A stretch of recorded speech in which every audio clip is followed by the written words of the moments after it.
Ұйқы дегеніміз не? Және ұйықтамаудың салдары қандай? Тыныс алу жаттығуы ұйықтауға қалай көмектеседі? Неумывакиннің қағаз пакетке тыныс алуының мәні неде? Бейнені соңына дейін қараңыз және қағаз пакетке демалу арқылы өзіңізге қалай көмектесуге болатынын біліңіз.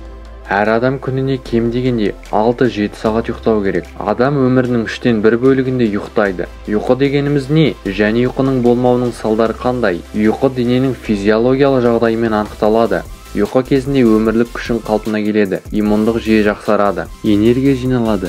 Ұйқының жетіспеушілігінен келесі жағдайлар орын алады.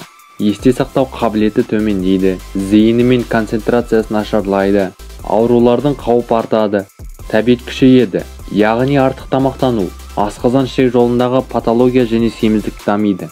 Тапсырмаларды, жұмыстарды орындау уақыты ұзарады, өмірлік мотивациялар жоғалады. Жалпы ұйқының жетіспеушілігі денеде айтарлықтай бұзылуларға келеді және оның функционалды күйінде айтарлықтай ауытқулар тудырады.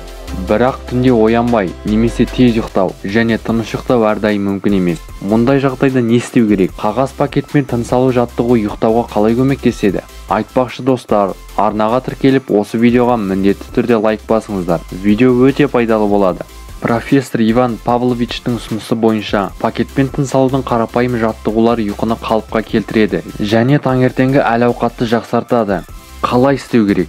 Нан сатылатын қағаз пакеттерді тастамаңыз. Қарапайым салафанды да қолдануға болады. Ұйықтар алдында қағаз пакетпен ерніңізді жабыңыз, сонда сыртқы ауа мен бос орындар болмайды. Және оған дем алып, дем шығарыңыз. Дем алыңыз, дем шығарыңыз. Жаттығуды 30 секундтан бастап ұзақтығын біртіндеп 2 минутқа дейін арттыру керек. Осындай тыныс алу жаттығулардан кейін ұйқы бірден пайда болады. Бас жастыққа тигеннен кейін ұйқы таңға дейін жалғасады.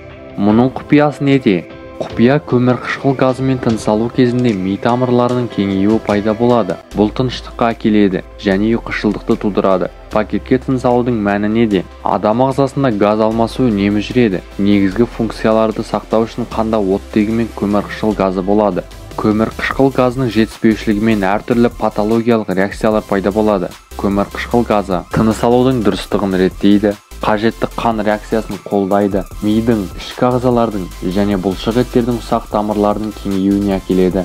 Газ алмасуды ынталандырады, иммунитеттің құпия мүмкіндіктерін арттырады. Қағаз пакетпен тыныс алғанда, дем шығару кезінде көмір қышқыл газымен тыныс алу жүреді.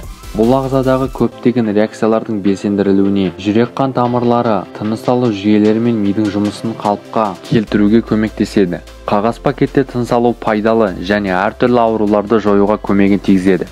Қағаз пакетпен тыныс алу жаттығуы қант диабетіндегі глюкоза деңгейін тұрақтандырады, мигрендегі бас ауруларының жиілігі мен қарқындылығын азайтады, бронх демікпесімен тыныс алуды қалпына келтіреді, неврологиялық аурулардың тезірек қалпына келуіне көмектеседі. Сонымен қатар, бұл жаттығулар ұйқысыздық, буын ауруы, бүйрек пен бауыр қызметінің бұзылуы кезінде оны қалыпқа келтіруге көмектеседі. Достар, осы жаттығуды міндетті түрде қайталап көріңіз. Нәтижесін комментарияға жаза кетіңіз. Видео пайдалы болса жақындарыңызға таратыңыздар.